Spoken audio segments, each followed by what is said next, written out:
It's midnight in Tudor London. The streets are silent, except for the squelch of boots in filth, and the splash of human waste being hauled, bucket by bucket, from the bowels of the city. He walks alone, this man, his face covered with a rag soaked in vinegar, his arms raw from leather gloves worn thin. His lantern flickers against stone walls streaked with centuries of rot. And what he carries is everything society tries to forget. This was not a punishment. This was a profession. In an age before flush toilets, sewage systems, or even a basic understanding of hygiene, there were men paid to descend into the cesspits beneath castles, monasteries, and city street. Their job? To dig through the excrement of kings and paupers alike, and carry it out, one steaming load at a time. The smell could knock a grown man unconscious. The risk of disease was constant. The pay was decent, but the shame never left. And yet, without them, the great cities of England, London, York, Norwich, would have collapsed into chaos. Their work kept the streets clean, the plague at bay, and the fragile illusion of order intact. In an era that gave us Shakespeare, Henry VIII, and the golden age of exploration, this is the story most textbooks skip, of men who worked under cover of darkness to clean up the filth of an empire. This is the world of the Gong Farmers, perhaps the most revolting job in English history, but also one of the most essential. A kingdom of filth, Tudor England, a land of grandeur and grime. As Shakespeare penned sonnets and monarchs waged wars, ordinary people lived in cities that were, quite literally, drowning in their own filth. There was no indoor plumbing, no sewage system. The average home had a bucket. The average street? A gutter. Human waste, animal dung, rotten food, whatever you didn't want ended up underfoot. And the city? It was alive with it. Piss and feces soaked the alleys. Rain only stirred it around. The stench could cling to your clothes for days.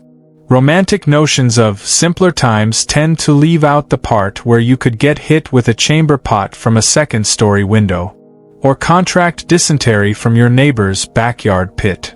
So yes, if you think your job stinks, meet the men who cleaned it up for a living. As England's cities grew, so did the waste. Markets piled offal into heaps. Tanneries dumped acidic sludge into streams, and every man, woman, and child produced roughly a pound of human waste every day. That waste had to go somewhere, and often that somewhere was nowhere. Cesspits overflowed, gutters reeked, wells were poisoned, disease was rampant, and still, there were no toilets, no pipes, no plan. The Tudors didn't understand germs. What they believed in was miasma, the idea that foul air itself caused illness. So people didn't scrub sewage, they masked it. Wealthy Londoners carried oranges stuffed with cloves. Plague doctors wore beaked masks filled with herbs. Priests declared bodily filth a sign of spiritual sin, but rarely a problem to solve. Cleanliness, when it was practiced, was symbolic, not sanitary. But even a society steeped in superstition eventually notices when the privies back up. Enter the Gong Farmers. By day they were outcasts. By night they were necessary. These men were paid by towns or private estates to descend into the cesspits, sometimes chest deep in human waste, and clear them with shovels, buckets, and brute endurance. It was essential work, dangerous work, hidden work. And as Tudor cities swelled, the need for Gong Farmers grew, not out of admiration but desperation.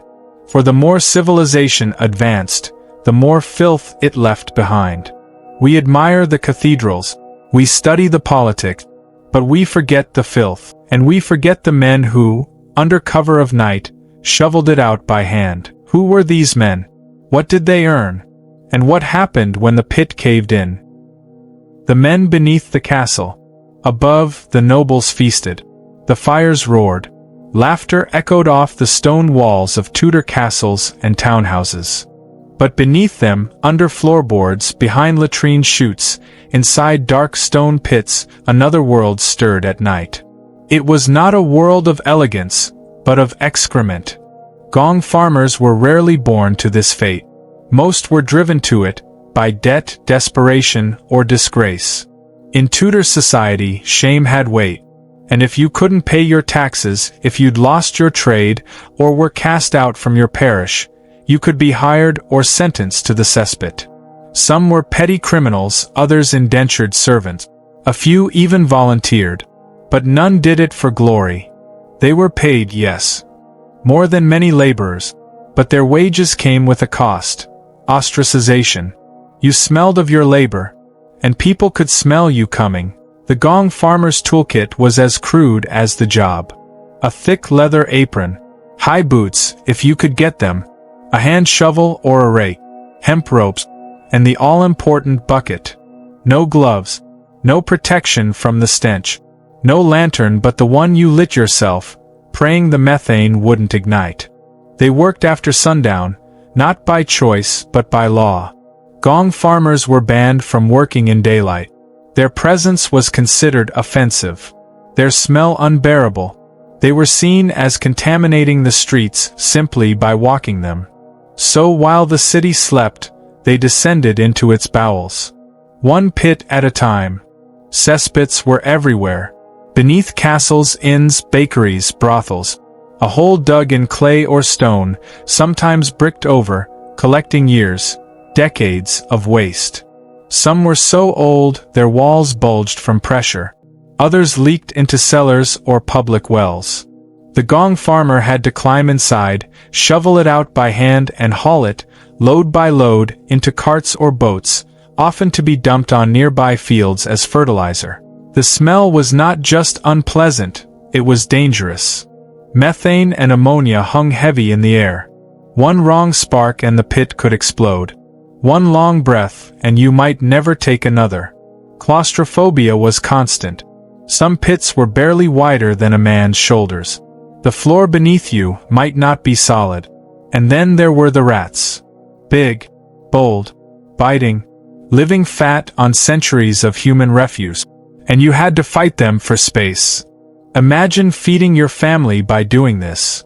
Imagine coming home every morning soaked to the waist in human waste, just to put bread on the table. They didn't have a choice, but they did have pride, and they did what no one else dared. Every pit they emptied made life bearable for those who looked down on them.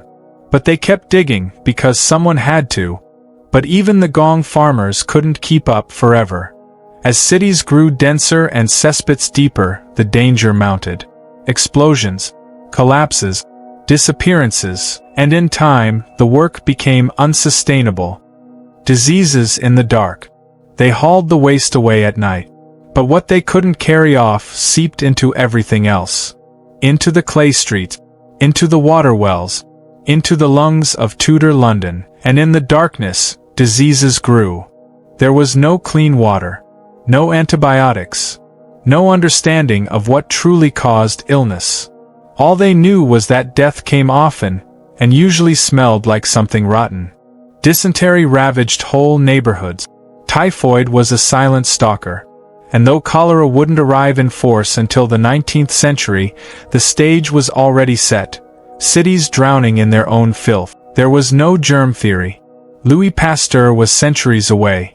In Tudor times, people believed in miasma, the idea that bad smells spread disease. If something stank, it was dangerous.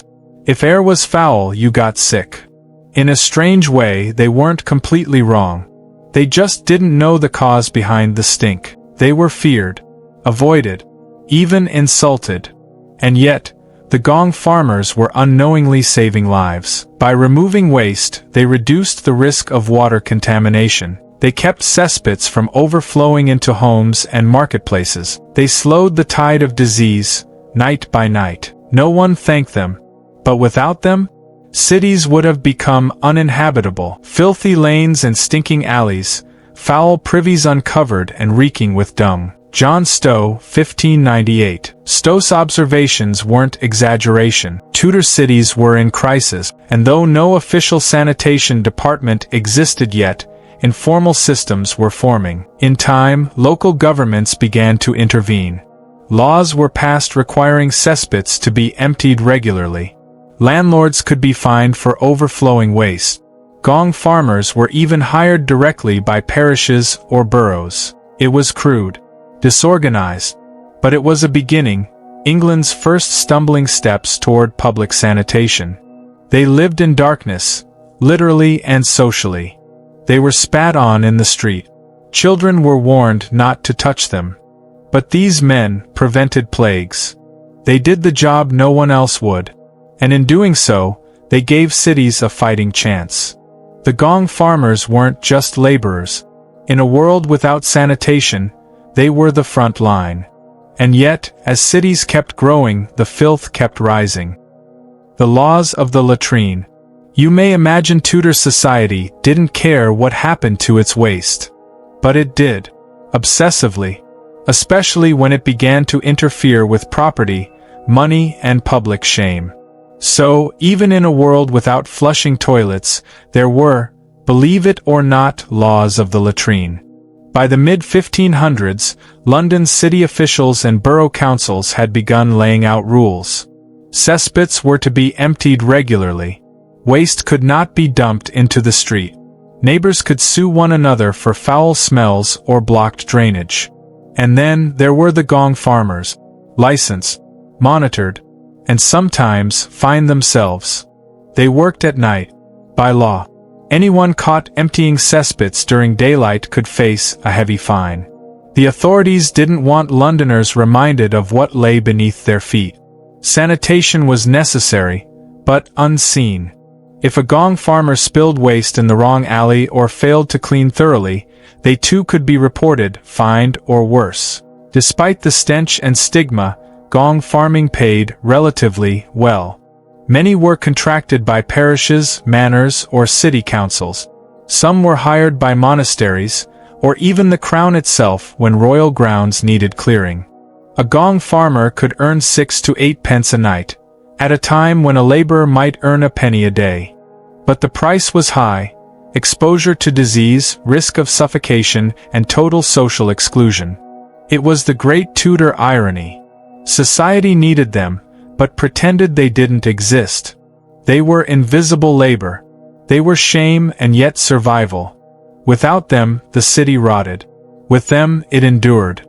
And still, no one looked them in the eye. In the moral pecking order of Tudor life, Gong farmers sat at the bottom. Lower than beggars, lower than actors. Their work was necessary, but considered contaminating. They weren't invited to churches, couldn't marry into most guilds, and they were rarely buried in the same graveyards as others. This was a society obsessed with purity, and they were the dirt on its boots. They were licensed but unwelcome, paid well, but watched like criminals. Their labor was lawful, but their presence unspeakable.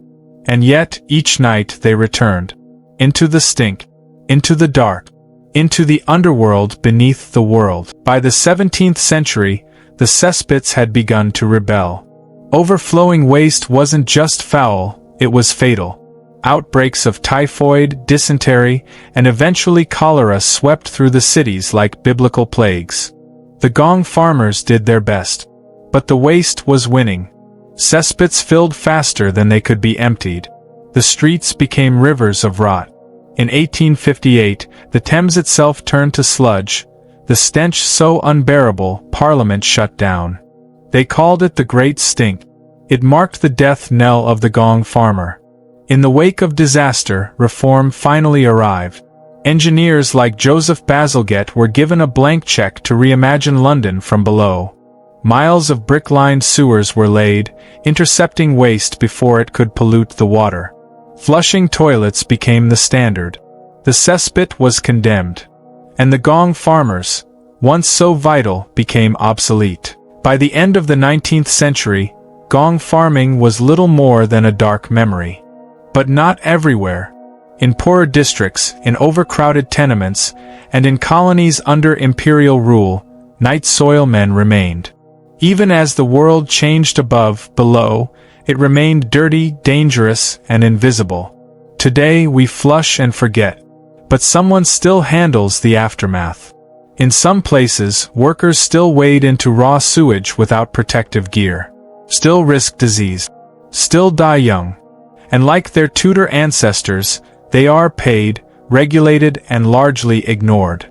We no longer call them Gong Farmers, but their spirit endures, in every sewer diver, every waste collector, every unseen worker who keeps society clean. They are the quiet architects of health, the first defense against plague and pollution. They lived in the dark so the rest of us could live in the light.